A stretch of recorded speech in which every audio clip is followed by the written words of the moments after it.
So we're very fortunate to be running into Juan Gonzalez today, our very good friend from Frost and Sullivan, who's been engaged with Nears for Americas for a long time now. Juan, it's getting toward the end of 2013, so we're looking at 2014. Tell us what you've got your eye on in Latin America, contact center marketplace, going to the new year. Sure. Well, first of all, great to be here with you, Kirk. It's been a while. So what we're seeing in terms of trends for Latin American outsourcing, first of all, we are seeing a great competitiveness in the region. We're seeing Central America and Mexico doing fine, as well as the Caribbean. Mm-hmm. It's great to be here because it's interesting that for the first time we are seeing unified Latin American branding starting to arise. I was a bit surprised when I was seeing here a lot of the agencies relating pretty well between each other. I mean, I used to believe usually that Latin America was not from abroad, people used to identify Latin America as one only and unified countries, but that is not. I mean, we have certainly very differences and a lot of differences between each countries.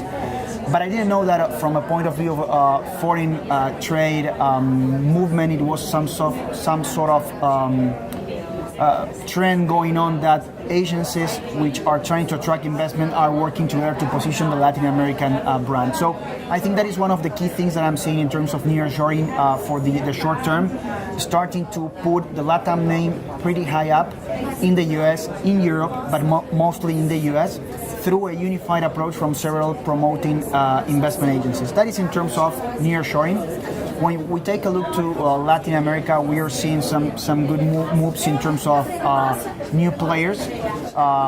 Indian players are starting also to be here in the region. I mean, we used to see a lot of US players or European-based players in Latin America to serve the US and Europe. But right now, during the last 2 to 3 years, we are seeing a lot of big Indian companies as well coming to Latin America. Such as? We have seen Genpact here in Argentina, you know. We are seeing also Capgemini growing a lot. We're seeing Minax in Mexico. Mm-hmm. I mean, some certain sort of agreement, but it's still there. And we're seeing our companies starting to ask, well, Tata, it's pretty big in South America, especially in Ecuador. It's big. So that is another key thing that we're starting to see. In terms of technology, Kirk, I think that we are going and moving pretty fast. Cloud, social, mobile, and visual. I will identify those of the 4 key trends. Social, all the companies are already understanding what to do. I think they're mostly on the marketing side, but not yet on the customer service side. Mobile is key, so most of the application vendors are already providing outsourcers with mobile applications for interacting. We're seeing video as a great trend. I'm seeing companies such as Alus, Atento, and TP or Teleperformance, even Contacts, Tivit in Brazil, already having their own video device to start to use it as a new way of communicating with people, for banks mainly, but also for shopping malls. You know, you need to save space. You cannot put 10 tables to deal with the clients, so you put a totem, you know, some sort of like ATM, a kiosk, yeah, and you will start to interact with the clients through that. And the latter that I mentioned was cloud. Certainly cloud is a key trend. What I would like to mention on the cloud is that right now outsourcing providers are also becoming technology providers. So we're seeing Teleperformance, Teletech in the US and in Europe providing a call center on the cloud to our clients, so expanding their services. And we're seeing that in Latin America, Teleperformance in Brazil already has clients on that modality.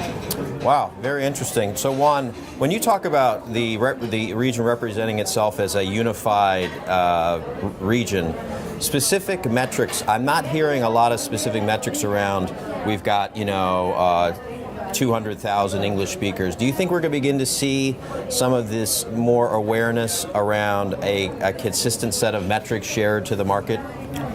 Well, that's a good point in terms of metrics. So I don't have the latest number with me in my mind, but I'm going to tell you that we're estimating that probably from the around 8 to 10%, maybe it's a little more, like I would say 12% of everything which is offshore from the US to other countries is in Latin America. I think that is pretty few. I think that's about right. You know?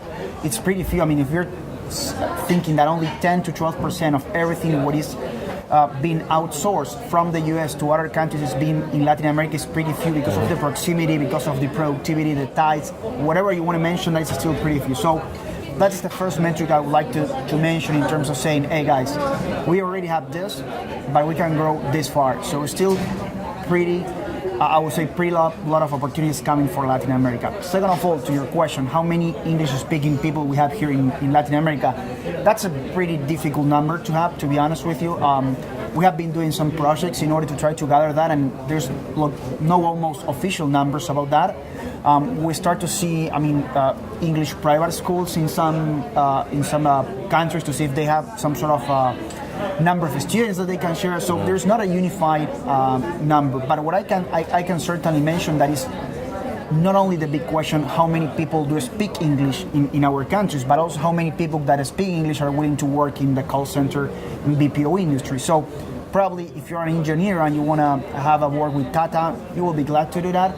But if you are an English speaker, you have your own third or university degree, I'm not sure if a lot of people with university degree will still be taking calls from the US. So certainly we also need to find that balance, not only being able to say, hey, I have like 20% of my inhabitants speaking English, but also saying, from people from 20 to 25, X percentage of those guys speak English. I think that we need to start to look to more specific statistics that will really impact on the call center and contact center business. Right. And one of those could be that one, saying, hey, how many people that has just ended his elementary or high school or high school degrees do speak English? Okay? Exactly. How many people are right now on university learning the first steps of engineering that may be able to leverage a call center job for improving their skills, technical skills, and English skills?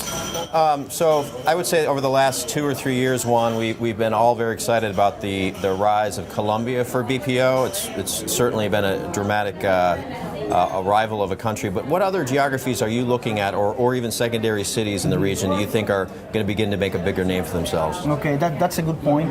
Certainly agree with the Colombia measurement.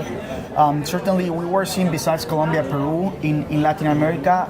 Probably Peru was relying too much on offshoring to Spain.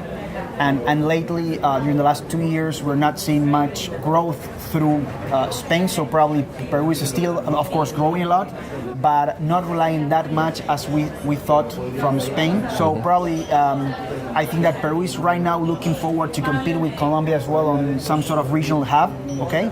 Not only on Spanish exclusively. And that was the big boost when Peru get into the market, being able to provide pretty low-cost businesses to Spain. Besides the South American market, going to Central America, we're seeing Guatemala. Guatemala has I think that it's interesting to see Central America in sort of maturity level. So we have like Costa Rica, pretty mature, probably not even looking forward to have more investment from call centers rather than more BPO IT companies. A pre-established agency for attracting investment, as you mentioned in your panel.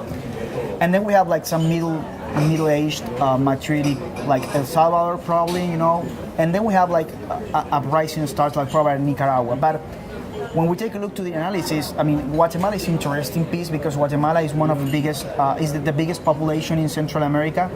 Guatemala has, because of the biggest population, more students, university students. And certainly I think Guatemala has not been able yet to position its country as a very well place for doing BPO. So I think that probably we need to take a look to Guatemala. As I mentioned, Nicaragua is rising as well. So I would probably mention those two countries in Central America. Excellent. All right, well, we have something to look forward to for 2014. Great to see you, Juan. Look forward to seeing you wherever next. Thank you, Craig. It was a pleasure. See you soon.